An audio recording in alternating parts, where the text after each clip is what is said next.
Doing good and feeling better, a deeper look at professional altruism. This is a quote that some of you may remember from a psychiatrist, Dr. Carl Menninger. Love cures people, both the ones who give it and the ones who receive it. One should just think about that for a minute.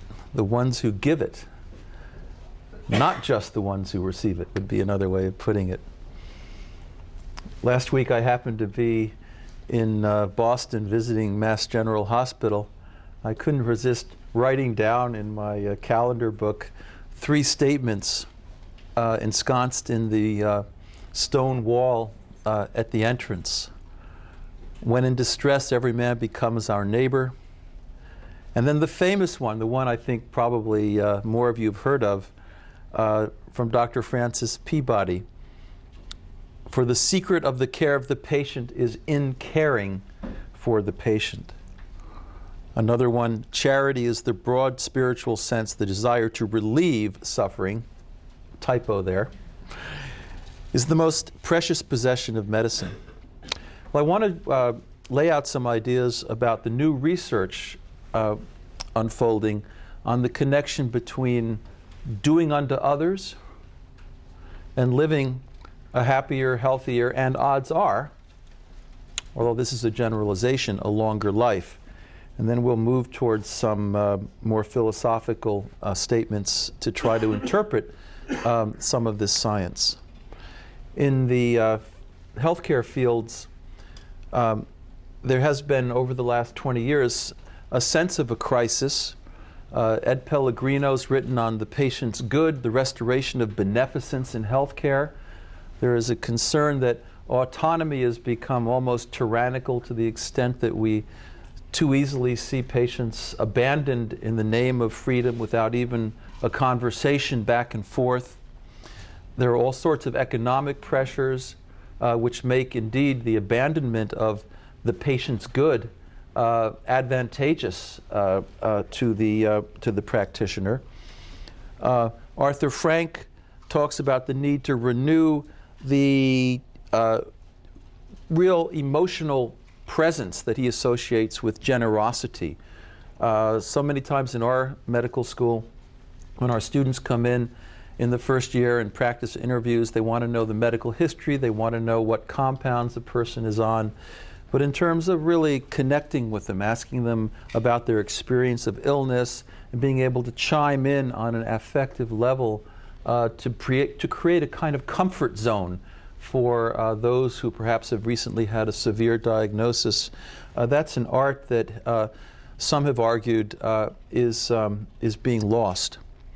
The American College of Physicians is now very much reminding of healthcare professionals that altruism, this giving, this commitment to the patient's good, the professio, a profession is a public statement based on an oath of commitment to a given constituency in need, and is very different from occupare in the Latin, to be occupied, to fill space, to fill time with tasks, or with career, careo in Latin, which really simply means something that carries us forward somehow in life so we get to retirement. But professio is a much more profound thing that resonates with the Christian tradition's notion of vocatio, of vocation.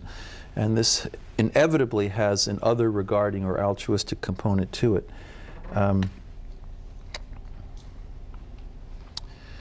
The moral core of professionalism is expressed in compassion, attentive presence, and commitment. I want to say that as a byproduct or a kind of unintended secondary benefit of that compassionate way of being with patients, it's likely that the physician or nurse is going to have certain benefits. There is a certain sort of surprise involved in all of this. One of the recent bestsellers on happiness by Dan Gilbert at Harvard is called Stumbling on Happiness. I think clinicians typically stumble on this. They realize the great paradox of every philosophical and spiritual tradition and professional tradition, that in the giving of self lies the unsought discovery of a deeper self. Now, I want to say that one has to have a certain caution in all of this discussion about doing unto others. Psychoneuroimmunologists like the Glazers at Ohio State University have been well published in the major journals. They talk about, for example, Alzheimer's caregivers having a higher incidence of depression than the general population. Why? Because an Alzheimer's caregiver is living what's sometimes called the 36-hour day. You're tired at night, you get that light turned off, you put your head on the pillow, and guess what? In walks mom or dad or spouse with interrupted sleep-wake cycles. The light goes back on, it's a brand new day. So there is stress there. People can be overwhelmed by giving unto others, and we need to bear that in mind. And of course, also in the psychoanalytic tradition, there's always been, I think, too much skepticism of generous behavior. Freud really thought that generosity in any kind of authentic way was impossible to human nature, with the possible exception of the parent-child axis. Sigmund Freud, his daughter Anna, and many others argued that most generous behavior is just pseudo-altruism. It looks like altruism, but in reality, it's a masking of psychic complexities, lack of self-esteem, psychic conflict, and so forth. I don't want to suggest that I think that's a fair statement. I'm not so skeptical as psychoanalysis is. And I will say, too, that in recent years, especially through Erik Erikson, psychoanalysis asserted that there is something called generativity, where people, in fact, find themselves in this wonderfully fulfilled and new way, the new man, through giving unto others. I don't want to in any way suggest that the psychoanalytic tradition is more simple than it is on this matter. Okay. Let's talk about happiness. Now, of course, even to raise the word is a complicated matter, because happiness is a discussion point in every Greco-Roman philosophy, in every great theological treatise that we have, from Augustine and Aquinas to Karl Barth. Elton Trueblood wrote a book, The Humor of Christ. C.K. Chesterton tells us that at the end of orthodoxy, mirth is the hidden virtue of Christ. These discussions of happiness invite a very deep conceptual analysis, which I'm not going to do now, but we can talk about it if you wish. But let me just give you a little bit of the science here. Zipporah Magin's works are very interesting. You might think adolescents are just wrapped up in peer image concerns. I actually think Erikson did a disservice to adolescence, because he saved generativity for later life and focused on passing the torch from one generation to another.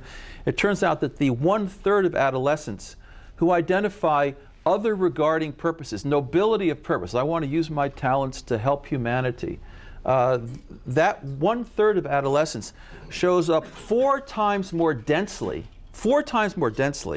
in the happiness measures that we have. They're at the high end of the happiness scale. So there's this interesting association between doing unto others and feeling fulfilled and happy.